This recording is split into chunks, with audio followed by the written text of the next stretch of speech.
for wineweirdos.com, and I'm happy to say I'm here with Norm Yost from Flying Goat Cellars here in the Lompoc wine ghetto. Flying Goat, what's this about? Flying Goat. Well, anyway, thanks for coming by. Thanks for having us. Flying Goat is a project I started about 10 years ago. Actually, I got about 5 tons of grapes in 2000, and I was working in another winery and made some wine. And lo and behold, I got home. I go, what am I going to call it?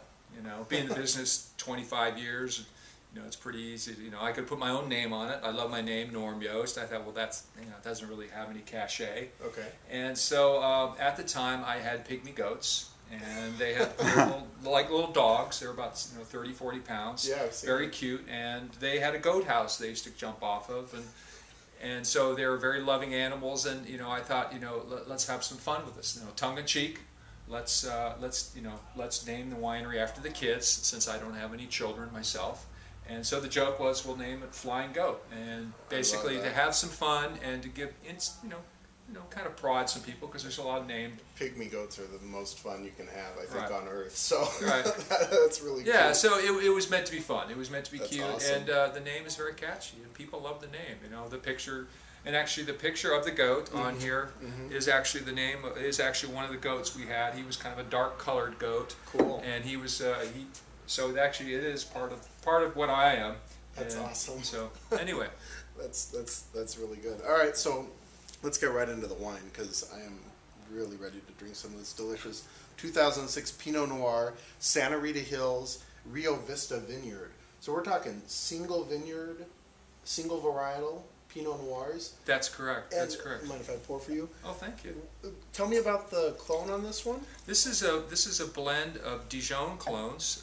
We source from different vineyards here in the Santa Rita Hills, in western Santa Barbara County.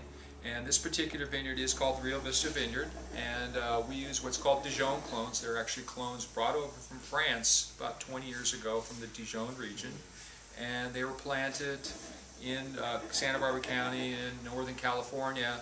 And these are a blend of 3 different clones we got off the Rio Vista Vineyard, and they have numbers 115, 667, and 777. Okay. And this is a blend of those 3 clones. We've aged this wine about 18 months in barrel, and we always look at this wine as kind of our showpiece wine from this particular vineyard, because every year the blend changes, because these 3 clones have different factors and different nuances that allow the wine to be very structured and bountiful in flavor, and all those good stuff. Wow. Okay. Cheers. Yeah. Cheers. Thank you. Now the nose is really appealing. I mean, this is. I mean, I'm getting like sort of some candy, actually, like sort of a liqueur, like almost kirsch sort of nose. Just really lovely nose, really intriguing.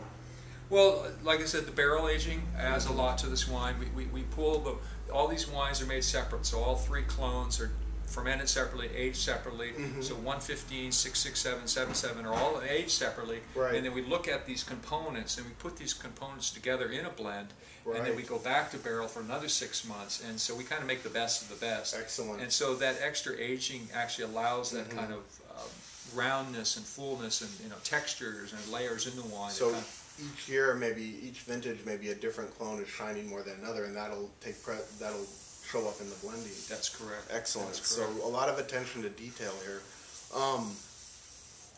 I'm interested. Gosh, this nose is just terrific. It's such a really, especially at 10 in the morning. Taken aback. Yeah. All right, let's give this one a try. I'm ready now.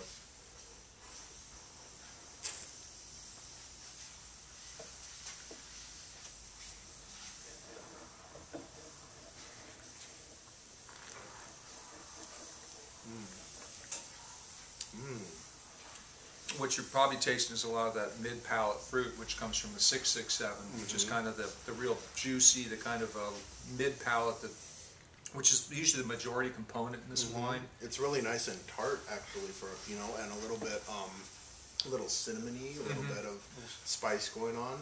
Yeah, you're Really hitting nice. it all cylinders there. And what the other components that we felt like really helped in the wine is the 115 and the 777 are kind of the structure clones. Okay. So I look at it's like building a house. The foundation is laid by the 667, and then the framing is done by the 777 and the 115 that kind of round out the wine and give give it some structure so you can age it and let it sit on the wine for a while and kind of Yeah, it's really appealing. It's showing really nicely.